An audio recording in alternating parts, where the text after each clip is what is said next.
Back to my channel bright minds with KC ma'am. आज के जो क्वेश्चंस हैं इंग्लिश के, ये बहुत ही ज़्यादा इंपॉर्टेंट है क्योंकि मैं पेडागोजी के भी क्वेश्चंस लेकर के आई हूँ। तो अगर आप इस वीडियो को मिस कर रहे हैं या फिर इसके क्वेश्चंस को मिस कर रहे हैं तो आप समझ लीजिए आप 1 से 2 मार्क्स अपना कहीं ना कहीं मिस कर रहे हैं। तो इस वीडियो को आप ज़रूर देखें क्योंकि मैं बहुत ज़्यादा टाइम नहीं लूँगी, 2 से 3 मिनट में 4 मिनट में आपका एक्सप्लेनेशन अच्छे से दूंगी और कुछ ट्रिक्स भी बता दूंगी जिससे आप एग्ज़ाम में बिल्कुल भी कंफ्यूज ना हो और अच्छे से क्वेश्चंस को अटेम्प्ट करें और फ्रीली माइंड से आप पढ़ाई कर सकें। Okay, so don't waste the time and let's start the questions. If you are testing your students comprehension of written English, you are testing their understanding of what they have just. अब देखिए इसमें क्या बताया जा रहा है कि आप किसी भी स्टूडेंट को उसका टेस्ट ले रहे हैं। किस चीज़ में टेस्ट ले रहे हैं? कॉम्प्रिहेंशन में टेस्ट ले रहे हैं इन रिटन इंग्लिश, मतलब लिख करके वो टेस्ट अपना दे रहा है। तो आप उसका कौन सा अंडरस्टैंडिंग लेवल चेक कर रहे हैं?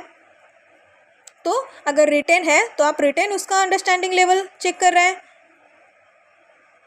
अगर कोई स्टूडेंट्स रीडिंग कर रहा है तो आप कौन सा उसका अंडरस्टैंडिंग चेक कर रहे हैं कि आप वो सही तरीके से प्रोनाउंसिएशन कर रहा है कि नहीं, क्या कर रहा है क्या नहीं, इस तरीके से। अब रिटन में क्या है, आप उसके वर्ड्स देख रहे हैं, उसके इंग्लिश की स्पेलिंग देख रहे हैं, उसके फोनिक्स देख रहे हैं और राइटिंग देख रहे हैं। इस तरीके से आप क्लॉजेस उसका देख रहे हैं, उसके सेंटेंसेस देख रहे हैं। तो इस तरीके से हम रिटन में स्टूडेंट्स को चेक करते हैं कि वो किस तरीके से अपना रिटन इंग्लिश कर रहा है या फिर किसी भी लैंग्वेज में, इंग्लिश ही नहीं एनी लैंग्वेज। अब यहाँ पे देखिए एक और वर्ड आया है, मैं एडिशनल आपको बताना चाहती हूँ, स्टूडेंट्स।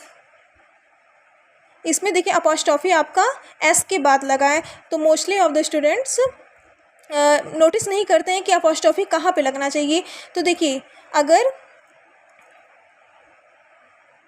स्टूडेंट्स ऐसे लिखा है और स्टूडेंट्स, आप बताइए इसमें से कौन सा करेक्ट है? कहीं मैंने गलत तो नहीं लिखा है? आप खुद से इसको सोच करके बताइए, कुछ सेकेंड का पॉज लीजिए कि क्या हो सकता है, उसके बाद मैं बताती हूँ।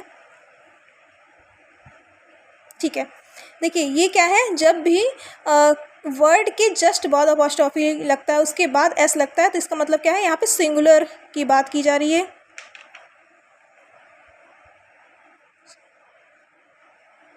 सिंगुलर की बात की जा रही है, ठीक है। और जब भी वर्ड के पास डायरेक्ट एस आकर के अपॉस्ट्रॉफी लगता है तो वहाँ पे क्या बात हो रही है? प्लूरल की, ठीक है। तो ये था हमारा मतलब एक्स्ट्रा नॉलेज जिसको जो हमें पता होना चाहिए, not for the exam, not for the any test, just for the knowledge. Okay, next question, the method of teaching in which the teacher tries to establish a link between foreign language. अब देखिए English को read करते time ही आप समझने की कोशिश करिए कि एक टीचर क्या कर रहा है, कोशिश कर रहा है इस्टेब्लिश करने का कौन सा लिंक, किसके बीच में? फॉरेन लैंग्वेज के बीच में और मदर टंग के बीच में। और लर्नर को ही समझाने की कोशिश कर रहा है कि किसी इंटरफेरेंस से कोई भी इंटरफेरेंस ना हो और वो अच्छे से किसी भी चीज़ को लिंक करके समझ जाए। तो यहाँ पे कौन सा लैंग्वेज, मतलब कौन सा मेथड यूज़ किया जा रहा है? मेथड्स तो बहुत सारे हैं, चाहे बाइलिंगुअल मेथड है, डायरेक्ट मेथड है और भी बहुत सारे मेथड है, इंग्लिश ट्रांसलेशन मेथड है। तो यहाँ पे कौन से मेथड टीचर ट्राई कर रहा है, कौन सा मेथड टीचर यूज़ कर रहा है? तो यहाँ पे क्या हो जाएगा? द डायरेक्ट मेथड, ठीक है। Question number 3, the word strength is अब बताना है आपको स्ट्रेंथ वर्ड कौन सा है, कॉमन है, एब्स्ट्रैक्ट है, मटेरियल या फिर कलेक्टिव है। तो स्ट्रेंथ देखिए कॉमन में क्या होता है कि जैसे टीचर हो गया, टीचर फीमेल मेल दोनों होते हैं तो ये कॉमन हो गया नाउन। एब्स्ट्रैक्ट में क्या है, जब किसी फीलिंग के बारे में डिस्क्राइब किया जाता है, किसी और मतलब किसी पेशेंस या फिर इस तरीके से किसी भी चीज़ के बारे में डिफाइन किया जाता है तो वहाँ पे एब्स्ट्रैक्ट होता है। मटेरियल में क्या होता है कि किसी भी मेटल का नाम होता है, चाहे गोल्ड, सिल्वर, स्टील, इस तरीके से। और कलेक्टिव क्या होता है, जब कलेक्शन का बात होता है, जैसे कि बंच ऑफ कीज़, आर्मी, इस तरीके से। तो स्ट्रेंथ क्या है, फीलिंग है कि एक मजबूती, स्ट्रेंथ। तो यहाँ पे क्या हो जाएगा आपका? एब्स्ट्रैक्ट नाउन हो जाएगा। Last question, meaning of the word untrue done. अब इसका मतलब आपको बताना है कि अनट्रू डन मतलब क्या होता है।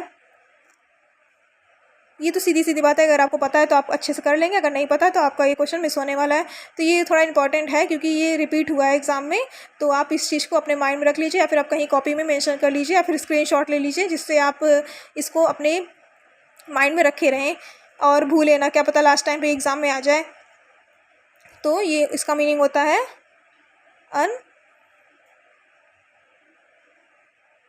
अनएक्सप्लोर्ड।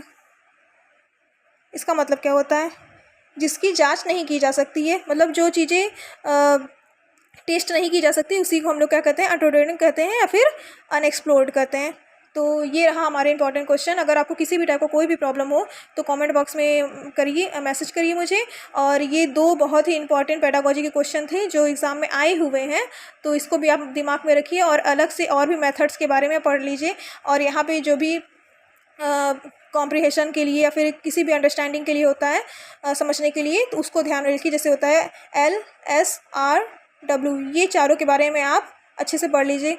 जैसे कि होता है लिसनिंग, स्पीकिंग, रीडिंग, राइटिंग। तो ये 4 तरीके होते हैं, स्किल्स होते हैं जो हर स्टूडेंट्स को आना चाहिए, तभी वो एग्ज़ाम में या फिर अपने रेगुलर लाइफ में अच्छे तरीके से वर्क कर सकता है।